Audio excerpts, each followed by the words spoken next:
Leia was lounging lazily on her couch, half asleep after a long day when she sensed a presence. Warm, furry, and strangely polite. Opening one eye, she found herself nose-to-nose with Oliver, the bobcat at the sanctuary where she volunteered. Ears twitching and eyes hopeful, Oliver gently placed a paw on her chest. Leia stroked his spotted fur, but when she paused, he tapped her again, patiently, like a gentleman inviting another dance. "What are you asking?" she teased. Each time she stopped, Oliver repeated the polite tap until she relented. This is the story of Oliver, a bobcat with manners so impeccable he melted hearts, changed minds, and proved that even the fiercest creatures can crave connection. Before we start, hit the like button and make sure to subscribe if you haven't, and hit that notification bell so that you won't miss any new stories. The morning Oliver arrived at Pine Ridge Wildlife Sanctuary in northern Minnesota, nobody expected him to survive. Dr. Margaret Winters, the sanctuary's lead veterinarian, was only 34 but had already developed a reputation for handling the toughest cases.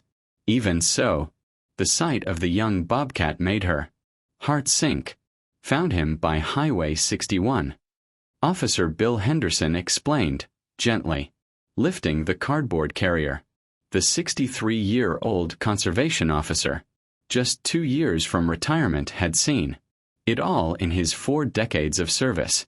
But his voice still carried a weight of sadness. Mother was hit by a semi. This little guy was trying to wake her up when we found him. Through the carrier's mesh window, a pair of golden eyes blinked slowly, filled with a confusion that went beyond physical pain. Oliver, though he didn't have a name yet, was barely 6 months old. His spotted coat matted with blood that wasn't entirely his own. His left hind leg hung at an unnatural angle, and his breathing came in shallow, frightened gasps. "He hasn't made a sound," Officer Henderson continued, his weathered hands gentle despite their size. "Not a growl, not a hiss, just watches everything with those eyes. In all my years, I've never seen anything quite like it." Dr. Winters nodded, her dark hair tucked efficiently under her surgical cap. Despite her youth, she carried herself with the confidence of someone who had found their calling early. "Let's get him into exam room 3. Call Leia. She's got the magic touch with the scared ones." Leia Peterson had been volunteering at Pine Ridge for 5 years ever since finishing her master's degree in wildlife biology. At 28, her long blonde hair often pulled back in a practical ponytail, she moved with the natural grace of someone who had grown up around animals on her family's ranch. When she entered the exam room, she found Dr. Winters carefully sedating the injured bobcat. "Poor baby," Leia whispered, noting how even in his terror, the young cat maintained an odd dignity. While most injured wild cats would snarl or attempt to bite, this one simply observed, his eyes tracking every movement with intelligent awareness. The surgery took 3 hours. The leg was badly broken but salvageable. As Dr. Winters worked, Leia stayed nearby, speaking in soft, continuous tones about nothing in particular. The weather, her garden, her grandchildren. In California, she'd learned long ago that the sound of a calm human voice could anchor an animal through trauma. When Oliver woke up hours later, groggy and disoriented in his recovery cage, the first thing he saw was Leia's face. She was sitting in a folding chair beside his enclosure, reading a book aloud. It was Charlotte's Web. She always read children's books to the recovering animals, convinced that the gentle rhythms of stories meant for Young hearts had healing properties. "Well, hello there, sweetheart," she said softly when she noticed his eyes open. "You're safe now. I know it doesn't feel like it, but you're going to be okay." Oliver blinked slowly, a gesture that in cat language meant trust. Even through his pain and confusion, something in Leia's voice reached him. He attempted to shift position and winced, the movement sending sharp reminders through his bandaged leg. "Oh no, don't try to move yet," Leia cautioned. "Dr. Winters did beautiful work on that leg, but you need to let it heal." "Are you hungry? I bet you haven't eaten properly in days." She prepared a small portion of the specially formulated food for recovering carnivores, placing it carefully within reach. Most bobcats, even injured ones, would wait for humans to leave before eating. But Oliver, maintaining eye contact with Leia, slowly pulled himself forward and began to eat while she watched. "My goodness," Dr. Winter said, appearing in the doorway. "In my 12 years of practice, I've never seen a bobcat so civilized. It's like he understands we're trying to help. He's special." Leia agreed, watching as Oliver finished his meal, and then extraordinarily attempted to groom his face with his good paw. "Look at him trying to clean up after dinner. What a little gentleman." That's how Oliver got his name. Like Oliver Twist, Leia explained to the other volunteers. He's an orphan who's maintained his dignity despite everything. The weeks that followed were a testament to both Oliver's remarkable spirit and Leia's patient dedication. Every morning she would arrive at 7 sharp, greeting each animal but always stopping longest at Oliver's recovery enclosure. "Good morning, Mr. Oliver," she would say formally, and swear she could see him straighten up a little as if preparing for a social call. "How are we feeling today?" Physical therapy for a bobcat was typically a nightmare of defensive swipes and attempted escapes. But Oliver approached it like a dedicated student.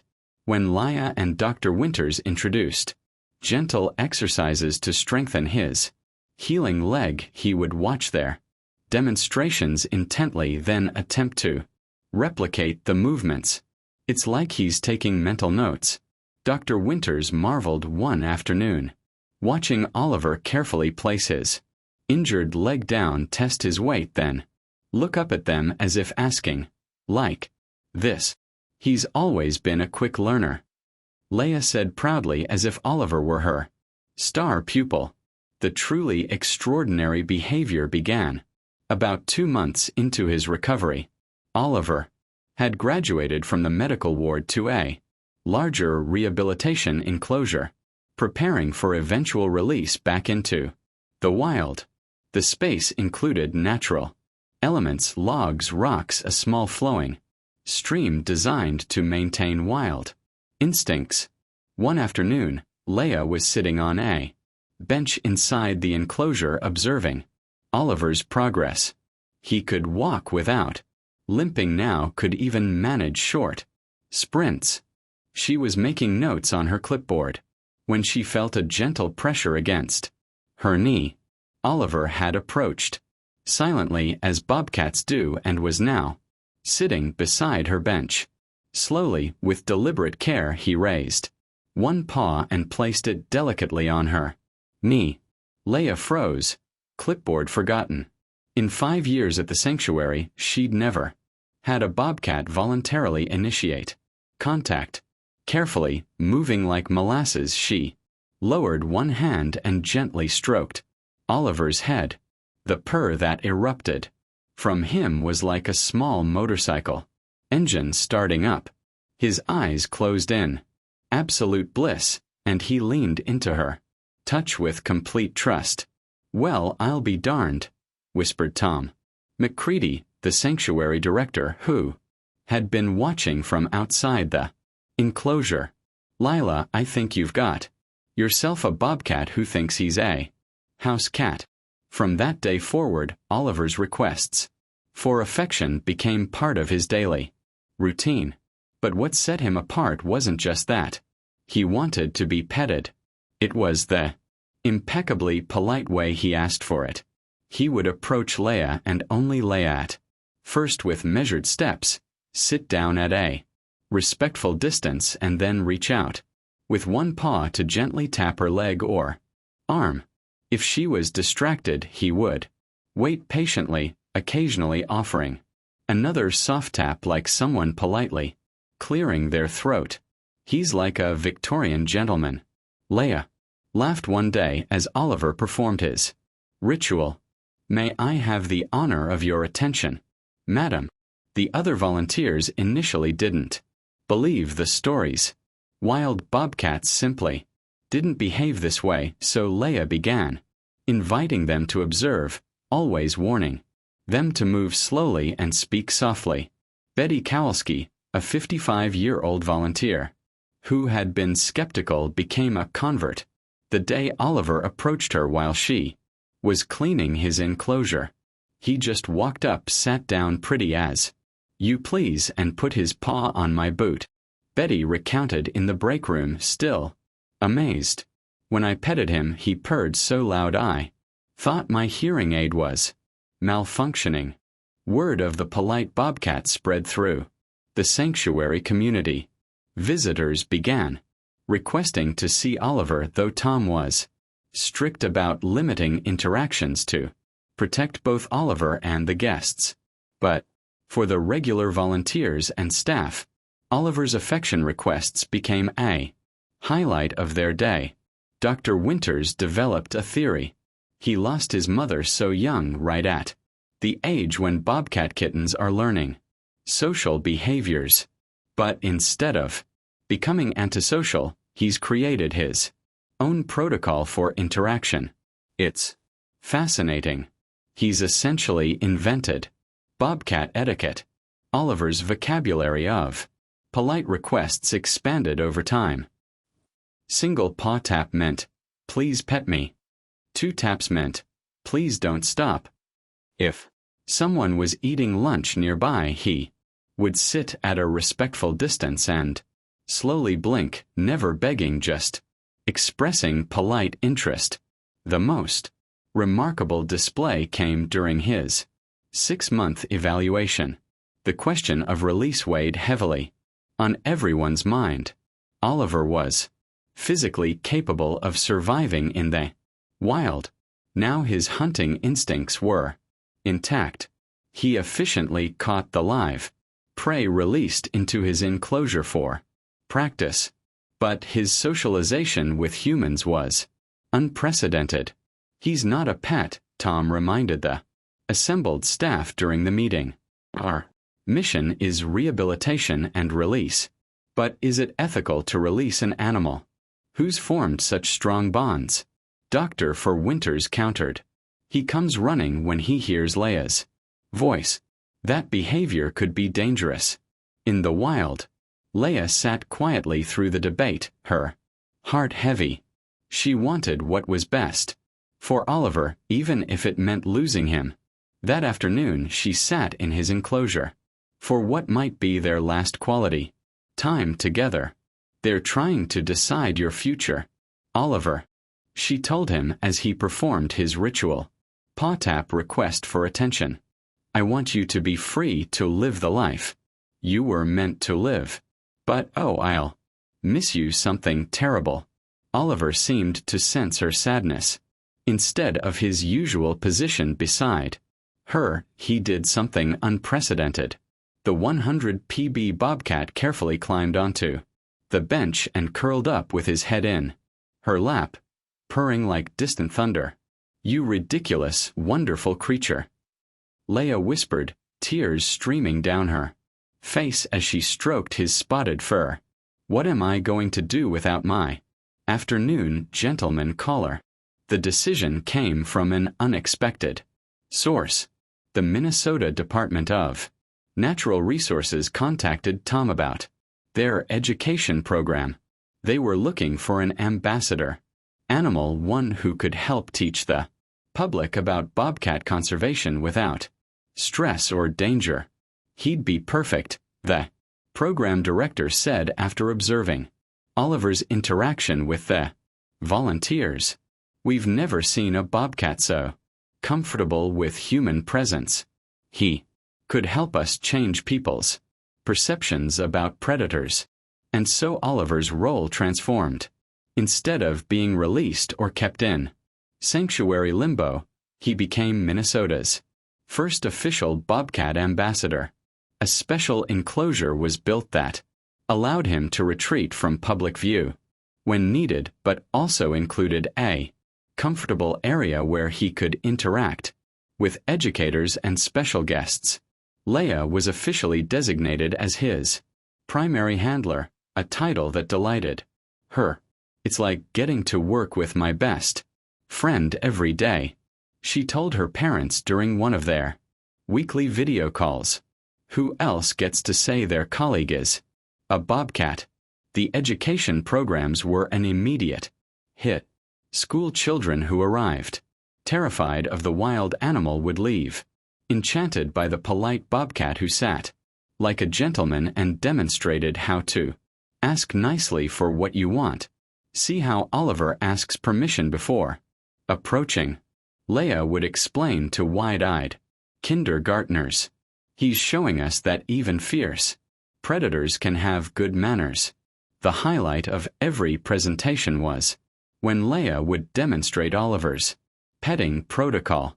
She would sit on a bench pretending to read while Oliver performed his approach. The soft awe from the audience when he gently placed his paw on her arm never got old. But the most touching moments came from the senior citizen groups who visited. Something about Oliver's dignified demeanor and polite requests resonated deeply with the elderly visitors. He reminds me of my late husband, one 90-year-old woman said, tears in her eyes as she watched Oliver's gentle interaction with Leia. Always such a gentleman, never demanding, just kindly asking for affection. Leia, despite being decades younger than many of the visitors, had a gift for connecting with the elderly guests. Her patience and warmth reminded them of their own granddaughters. Oliver seemed to sense which visitors needed extra attention. During one memorable visit, a man with advanced Parkinson's disease was brought by his daughter. He hadn't spoken in weeks, his daughter explained, and she'd hoped seeing the animals might spark something. Oliver, who normally stayed close to Leia during presentations, suddenly walked to the fence near the man's wheelchair. He sat down, reached one paw through the specially deiced interaction slots and held it there waiting.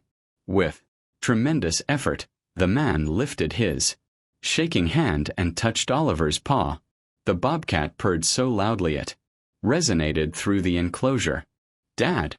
The daughter gasped as her father's face transformed with a smile. "Soft," the man whispered, his first word in a month. "Nice kitty." There wasn't a dry eye in the house, including Leia's. Oliver maintained the contact until the man's hand grew tired, then slowly withdrew his paw and returned to Leia's side as if he knew his work there was done. Years passed and Oliver's fame as the politest bobcat in America grew. Videos of his gentle petting requests went viral, sparking conversations about the emotional complexity of wild animals. Scientific papers were written about his unique behavioral adaptations. But for Leia, Oliver remained simply her dear friend. Every afternoon at 3 o'clock she would arrive for their private time. The sanctuary was closed to visitors then, and it was just the two of them.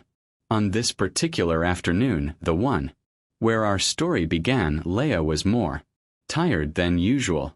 She'd been pulling double shifts at the sanctuary while also working on her PhD dissertation, and the exhaustion was catching up with her. She'd settled onto the bench in Oliver's enclosure, intending just to rest a moment. Oliver, now a magnificent adult bobcat in his prime, had apparently decided that Leia needed special attention today. His approach was even more careful than usual, and when he placed his paw on her chest, there was something almost therapeutic about the gesture. "You always know, don't you?" Leia murmured, beginning to pet him. "When I need a little extra love." The afternoon sun slanted through the enclosure, catching the golden highlights in Ela's long blonde hair, which she'd left loose today instead of in its usual ponytail. Oliver's purr vibrated through her hand, a living reminder of resilience and trust. When she paused in her petting, distracted by a memory of that scared, injured kitten from years ago, Oliver's gentle tap brought her back to the present. "I'm here," she assured him, resuming the stroking. "Just remembering how far we've come together." Oliver settled more firmly against her, his weight warm and reassuring. In the distance she could hear other sanctuary animals, the call of the rescued eagle, the chatter of the rehabilitated raccoons. But here in this moment it was just a young woman who had found her calling, and a bobcat who taught each other that love comes in many forms and that sometimes the most profound connections happen when we least expect them. "You know what, Oliver?"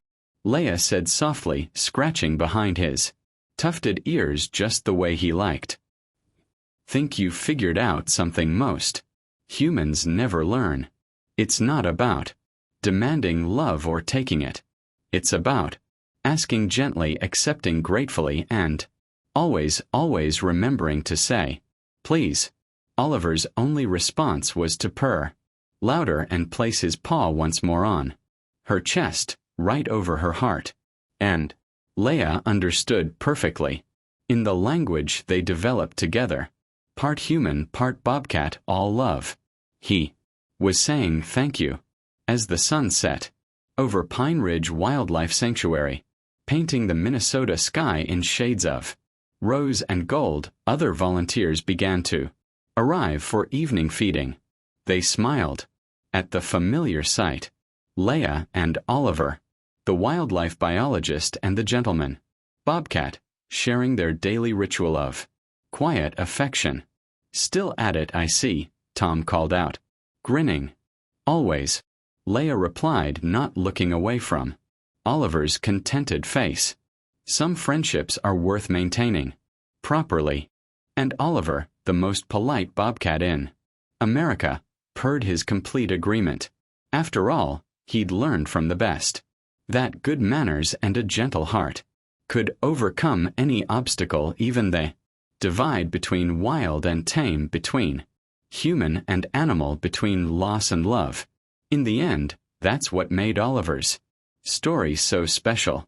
Not just that a wild bobcat learned to ask politely for affection, but that in doing so he taught everyone around him that connection, respect, and love transcend all boundaries, and that sometimes the most profound healing happens when we simply reach out a paw politely, of course, and ask for what we need. As darkness settled over the sanctuary, Leia finally rose to leave. Oliver escorted her to the enclosure door as was his custom and sat watching as she latched it behind her. "Same time tomorrow?" she asked. Oliver slow blinked his agreement and padded back to his favorite sleeping spot, dignity intact, heart full. And Leia walked home with a smile, already looking forward to tomorrow's 3 o'clock appointment with the most gentlemanly bobcat she'd ever had the privilege to love.